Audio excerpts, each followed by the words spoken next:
n'y a pas eu de détournement des fonds publics dans l'organisation des 9e Jeux de la francophonie en République démocratique du Congo. C'est l'inspection générale des finances qui l'affirme. Dans ce journal, vous écouterez Jules Alingué-Tekei et Isidore Kwanja, directeur national du comité d'organisation des 9e Jeux de la francophonie en RDC. Et puis à la RVA, le président du conseil d'administration de cette régie, Trifon Kinké Moulumba, veut voir clair sur les paiements jugés irréguliers des agents de la régie des voies aériennes à Kinshasa et à Mbujimaï dans la province du Kasaï oriental. Reportage à suivre dans ce journal. Enfin, 24 heures après le lancement du programme gouvernemental d'accouchement gratuit à Kinshasa, nous avons tendu notre micro à quelques Kinois ce mercredi. Vous écouterez leur satisfaction dans ce journal.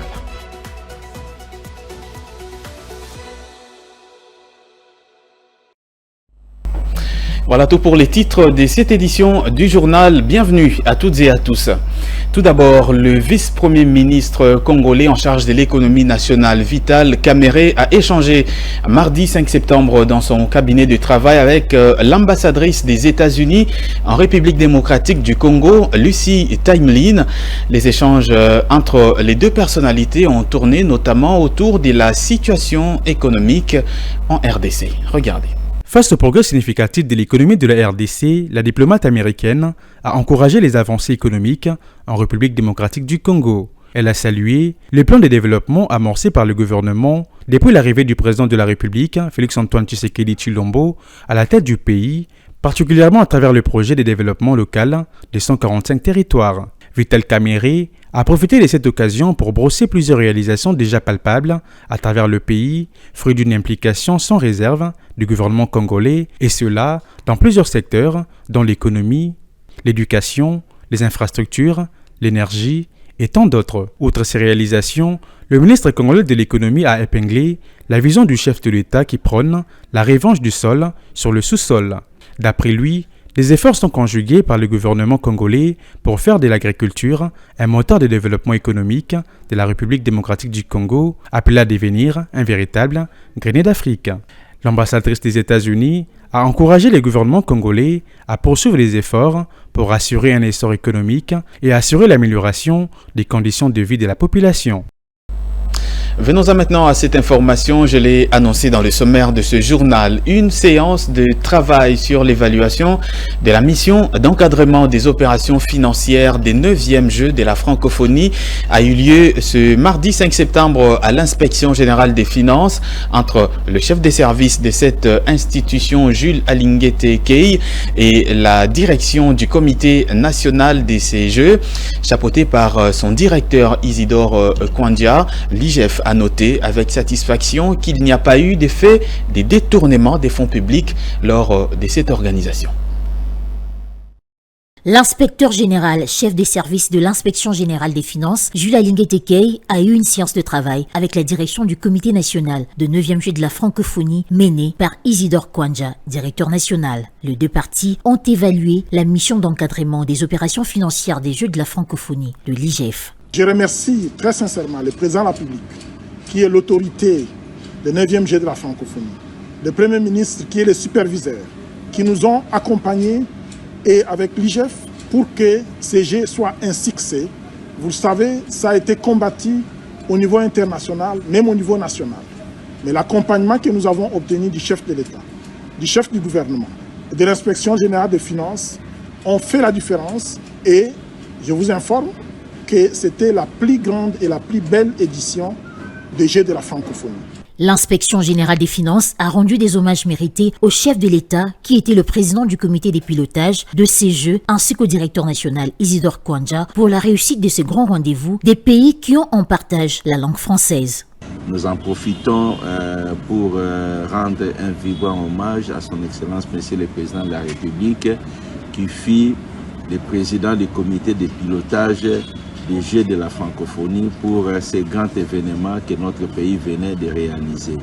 En ce qui concerne la mission de l'inspection générale des finances, nous voudrions signaler que l'inspection générale des finances a accompagné la direction du comité national des Jeux de la francophonie toutes les opérations financières ont été faites sous le regard de l'inspection générale des finances et nous pouvons vous affirmer qu'il n'y a pas eu de fait de détournement des deniers publics au niveau de la direction du Comité national des jeux de la francophonie. L'inspection générale des finances, qui a encadré toutes les opérations financières de la francophonie, a exprimé sa satisfaction sur l'ensemble de la gestion et a indiqué que les deux parties procèdent actuellement à l'inventaire des biens des jeux de la francophonie qui seront mis à la disposition du comité des pilotages pour affectation dans les différents services de l'État.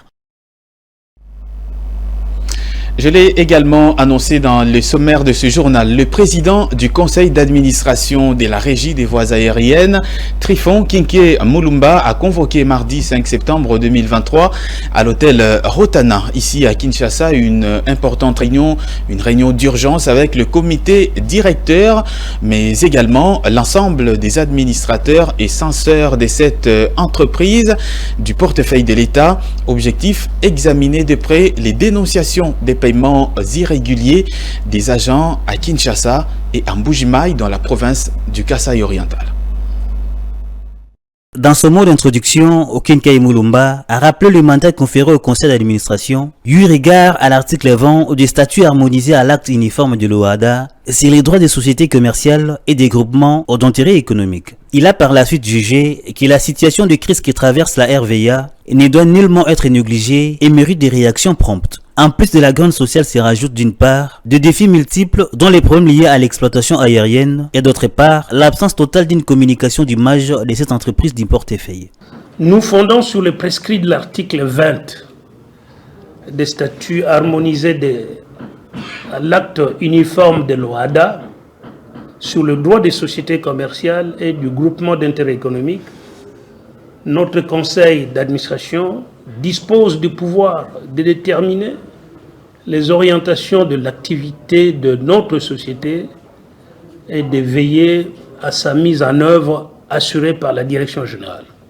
Pour mieux appréhender les difficultés qui sont survenues à notre entreprise, il nous faut au préalable être tenus pleinement informés de la situation générale de la RVA-SA par le biais du directeur général. Pour terminer, je voudrais faire part d'un souci immense qui m'accable. Il s'agit de l'absence totale d'une communication d'image de la RVA-SA. Je rappelle que l'image extérieure présente plus que la réalité intérieure. Je dis bien l'image extérieure présente plus que la réalité intérieure. En clair, notre image compte plus que notre réalité. Plusieurs points ont été abordés, mis à part la situation des grandes sociales. Il s'agit notamment du rapport de mission des aéroports de Mbujimayi, Loano, Kolwezi, Gomaï Kisangani, la certification des comptes de la RVA-SA et la communication d'entreprise et l'image de la marque de la RVA-SA. Un autre président du conseil d'administration, cette fois de la Congolaise des voies maritimes, Christopher Ngoy, s'est exprimé sur les cartes des crédits, des cartes reliées au compte général du Trésor public.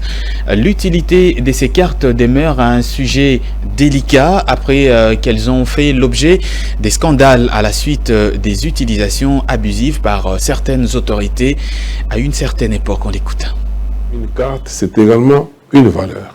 Lorsque cette carte-là, qui n'est qu'une facilité de paiement, le compte sur lequel est tiré ou épuisé l'argent qui sert à cette carte, c'est un compte en pleine dépravation. Cela fait qu'on contribue activement à déséquilibrer notre économie ou nos finances. Et les gens qui procèdent à ça, parce que ces cartes de crédit, on dit bien cartes de crédit, cela implique une confiance quelque part qui est bafouée par l'émetteur de la carte, qui sait qu'il donne juste à un jouisseur. Quelqu'un qui n'apporte rien en termes de valeur, mais qui bénéficie de la valeur des autres, qui bénéficie du fruit ou de la valeur produite par d'autres. Et c'est pareil que à quelqu'un qui prend la monnaie, qui n'a pas travaillé, mais qui ramasse le produit de la planche à billets et qui le gaspille. C'est encore, ça crée une sorte d'érosion sur ou dans le monde de l'équilibre des valeurs. Oui. Et pareil comportement possède d'une pathologie mentale. Bien que, malheureusement, on a vu des intellectuels congolais, des personnes respectables, entre guillemets, mais qui se sont permis d'instaurer ce genre de pratiques. Et nous l'avons vécu même tout dernièrement. Il y a des gens qui avaient des cartes de crédit où ils pouvaient tirer directement sur le trésor public. C'est très grave. Et ça, ce sont des crimes économiques qui devaient être passibles de lourdes condamnations. Selon les projections de la Commission nationale des mercuriales du ministère du Commerce extérieur de la République démocratique du Congo, la tendance générale des produits miniers exportés par le pays est haussière au cours de la période allant du 4 au 9 septembre 2023 sur les marchés internationaux, pour être précis. Même tendance pour la majorité des produits agricoles et menus forestiers qui enregistrent une hausse significative. Sur les marchés internationaux, l'or devrait connaître une hausse significative des prix au cours de cette semaine en se négociant à 62,19 $ cette semaine contre 61,31 $ les grammes la semaine dernière, pour enregistrer une hausse de 0,88 $ les grammes. La tonne de cuivre devrait se négocier à 8377,70 $ cette semaine contre 8269,60 $ la tonne une semaine auparavant, soit une hausse de l'ordre chiffrée à 108,1 $ cette semaine. S'agissant du cobalt, considéré comme minerai de la transition énergétique, il devrait se vendre à 32 733,00 $ la tonne contre 32 728,00 $ la tonne une semaine auparavant. Le minerai des zinc est à 2391,50 $ la tonne contre 2301,10 $ la tonne la semaine passée, dégageant une hausse des prix de 90 $ cette semaine. Le thon est également en hausse et devrait se négocier à 25 582,00 $ contre 25 430,00 $ la tonne une semaine auparavant. Dans la catégorie des produits agricoles et menus forestiers, le café Robusta devrait se vendre à 2,50 $ le kilogramme cette semaine contre 2,43 $ une semaine avant. Les cafés arabica, le cacao, la papaïne, les écorces de quinquina, la poudre de totakina, les sels de quinine et les raolfia sont également en hausse cette semaine et seuls les prix du caoutchouc devraient rester stables respectivement à 0,76 $ les kilogrammes.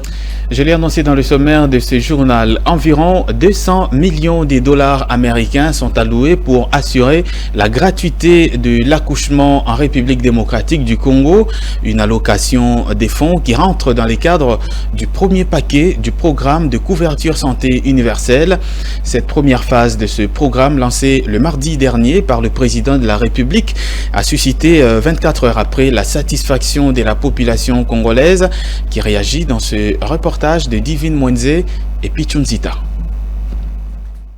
Ces projets est les premiers volets du programme de la couverture santé universelle en République démocratique du Congo. Réalisés sur fonds propres du gouvernement, les 10 programmes qui se voient d'abord appliqués à Kinshasa avant d'être effectifs par la suite dans le Congo profond bénéficient d'un coût budgétaire annuel de 41,7 millions de dollars uniquement pour la province concernée. C'est d'après le ministère de la Santé. Cette gratuité concerne entre autres les consultations prénatales, l'échographie, les accouchements simples et compliqués, les soins des nouveau-nés, la vaccination, les consultations postnatales, la planification familiale et l'accès aux médicaments. De quoi mettre en liesse qui au passage félicite le président de la République, Félix-Antoine Tshisekedi. Je dis un grand merci au chef de l'État, le Félix-Antoine Tshisekedi, pour la vision qu'il a matérialisée pour ce pays.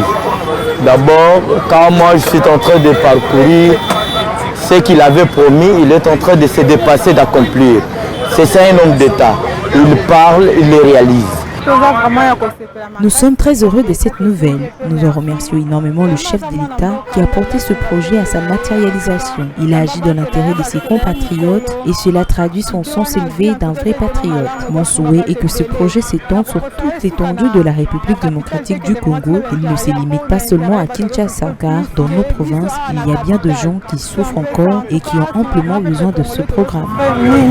Dans son discours de lancement de ces programmes, le président de la République avait précisé l'objectif primordial de ces projets, qui est de garantir des soins et des services de santé de qualité et gratuits à toutes les femmes enceintes, à celles qui ont accouché et aux nouveau-nés pendant leurs premiers mois de vie. Soulignons que le choix de la capitale comme ville pilote a été guidé par la densité de sa population, marquée par un taux de mortalité maternelle et infantile particulièrement élevé. La lenteur constatée dans le processus de délivrance des passeports en République démocratique du Congo devient actuellement un véritable casse-tête pour les requérants désireux de répondre à certaines urgences. Ainsi, pour certains, l'option d'une décentralisation de ce processus de délivrance des passeports s'avère nécessaire. De nombreux citoyens congolais sont directement ou indirectement touchés par la lenteur qu'accusent les processus de délivrance des passeports. Ces documents, à la fois d'identité et de voyage, indispensables pour le déplacement d'un État vers un autre, ne s'octroient pas en République démocratique du Congo aussi facilement. Cela, malgré les souhaits des autorités de rendre plus facile l'accès au passeport pour les citoyens congolais, par entre autres la réduction de frais liés à son obtention. Eh bien, l'octroi difficile de ces documents a pour conséquence les ralentissements entre autres des activités commerciales des commerçants dans les dits documents et à court de validité. De cette évidence, certains agents qui exercent dans les agences de voyage déplorent l'opacité qui connaît leur secteur. Face à cette situation préjudiciable, qui pour certains est consécutif à la centralisation de ces processus de délivrance, l'option de la décentralisation des sites de délivrance commence à paraître une des solutions pouvant être efficaces. Par rapport à l'intérêt de la machine pour le passeport, là je peux dire que juste que non, bon, je peux dire au gouvernement congolais d'acheter une nouvelle machine, parce que là maintenant, c'était bon, c'est que moi je connais, c'était ton machine, maintenant là c'est une machine qui fonctionne avec beaucoup de pannes. Ça va aussi ralentir aussi les démarches aussi pour quelques-uns, parce que oui, les gens viennent mais pas comme avant. Parce que d'abord, avant, c'était pratiquement, si quelqu'un peut prendre le passeport pour 2-3 jours, il y a le passeport. Si c'est trop, maximum, c'est 1 ou 2 semaines. Bon. Maintenant, là, c'est dans les 3 mois, 4 mois, c'est du gouvernement congolais, d'abord de décentraliser les passeports. Ça va être mieux que quelqu'un du Bas-Congo puisse avoir le passeport au Bas-Congo, Mbujimayi, ça va faire en sorte que non, tout le monde ne sait pas se centraliser. Alors, ce qui fait aussi défaut, quand tout le monde est centralisé, à Kinshasa. Cette lenteur pénalise les Congolais et même les activités de certaines agences de voyage. Il est donc impérieux que de mesures concrètes soient prises pour résoudre le plus vite que possible ces problèmes. Place à présent à la revue des presses avec Fulgence Milayi.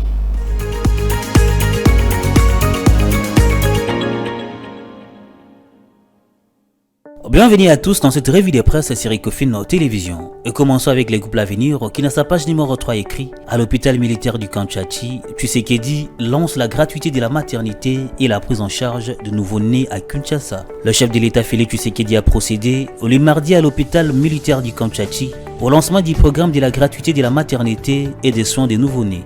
Ces projets qui commencent par la ville de Kinshasa et les premiers volets du package de soins dans le cadre de la mise en œuvre de la couverture sanitaire en République démocratique du Congo.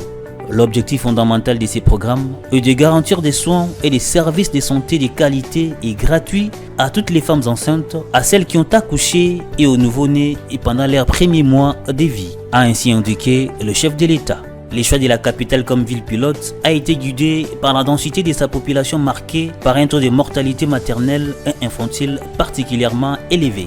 Cependant, pour éviter la surcharge des établissements de santé et des soins à Kinshasa, le chef de l'État a annoncé l'extension de ces programmes à l'intérieur du pays. Ceci est grâce au financement de la Banque mondiale. Nous travaillons aussi pour garantir cette couverture de soins de qualité dans les provinces d'Ikwilu, du Kasaï central, du Sud Kivu, ainsi que dans 8 autres provinces d'ici la fin de cette année. En 2024, la mise en œuvre à l'échelle nationale sera achevée. a conclu le président de la République. Terminons cette revue avec Forum des As, qui dans la ligne de sa 3e page écrit « Paye des fonctionnaires de l'État, les banques commerciales partenaires ne jouent pas franc jeu ».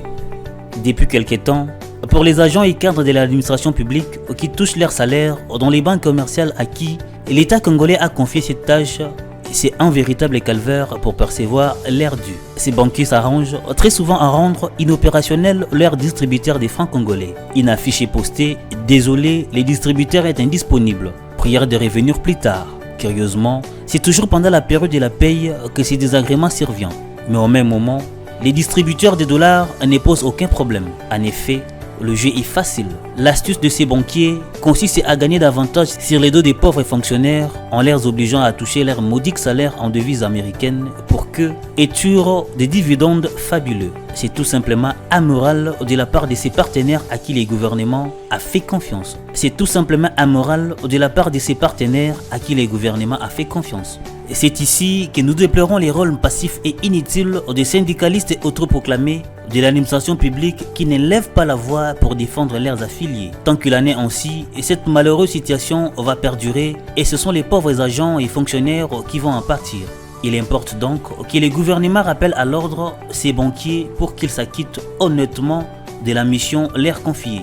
Car la décision du gouvernement de confier à quelques banques commerciales cette responsabilité a été prise pour faciliter la tâche à ces agents et cadres de toucher dignement l'air dû et non de les humilier comme actuellement. Fin de cette revue de presse, merci à vous de l'avoir suivi.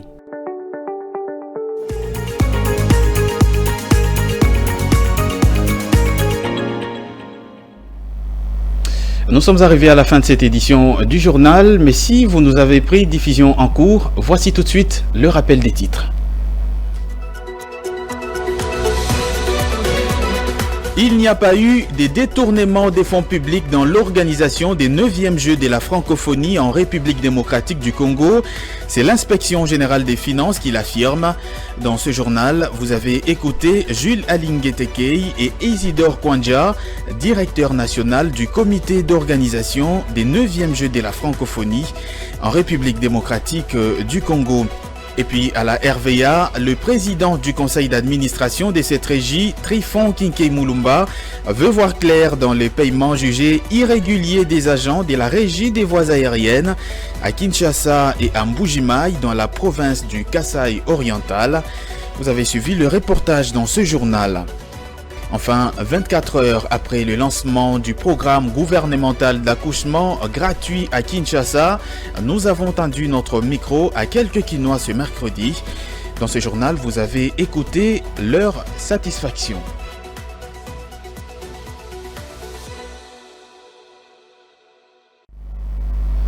C'est la fin complète de cette édition du journal sur votre télévision. Merci à toutes et à tous de l'avoir suivi.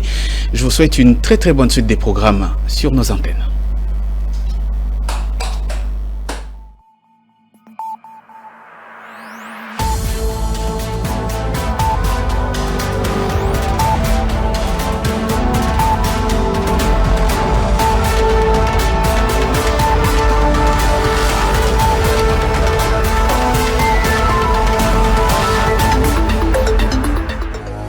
Dans une sphère médiatique, essentiellement tournée vers des contenus généralistes, où l'originalité n'a plus sa place au chapitre, où le secteur de l'économie et finance, pourtant poumon d'un État, sombre dans les oubliettes, voici enfin Ecofin Télévision.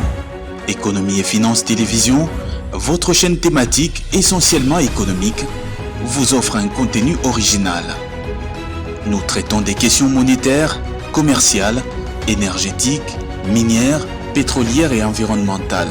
Notre créneau, vous proposer des informations, des analyses, des perspectives et prévisions économiques. Ecofin Télévision vous permet également de comprendre la coopération entre les États et les institutions, sans oublier l'épineuse question de la dette.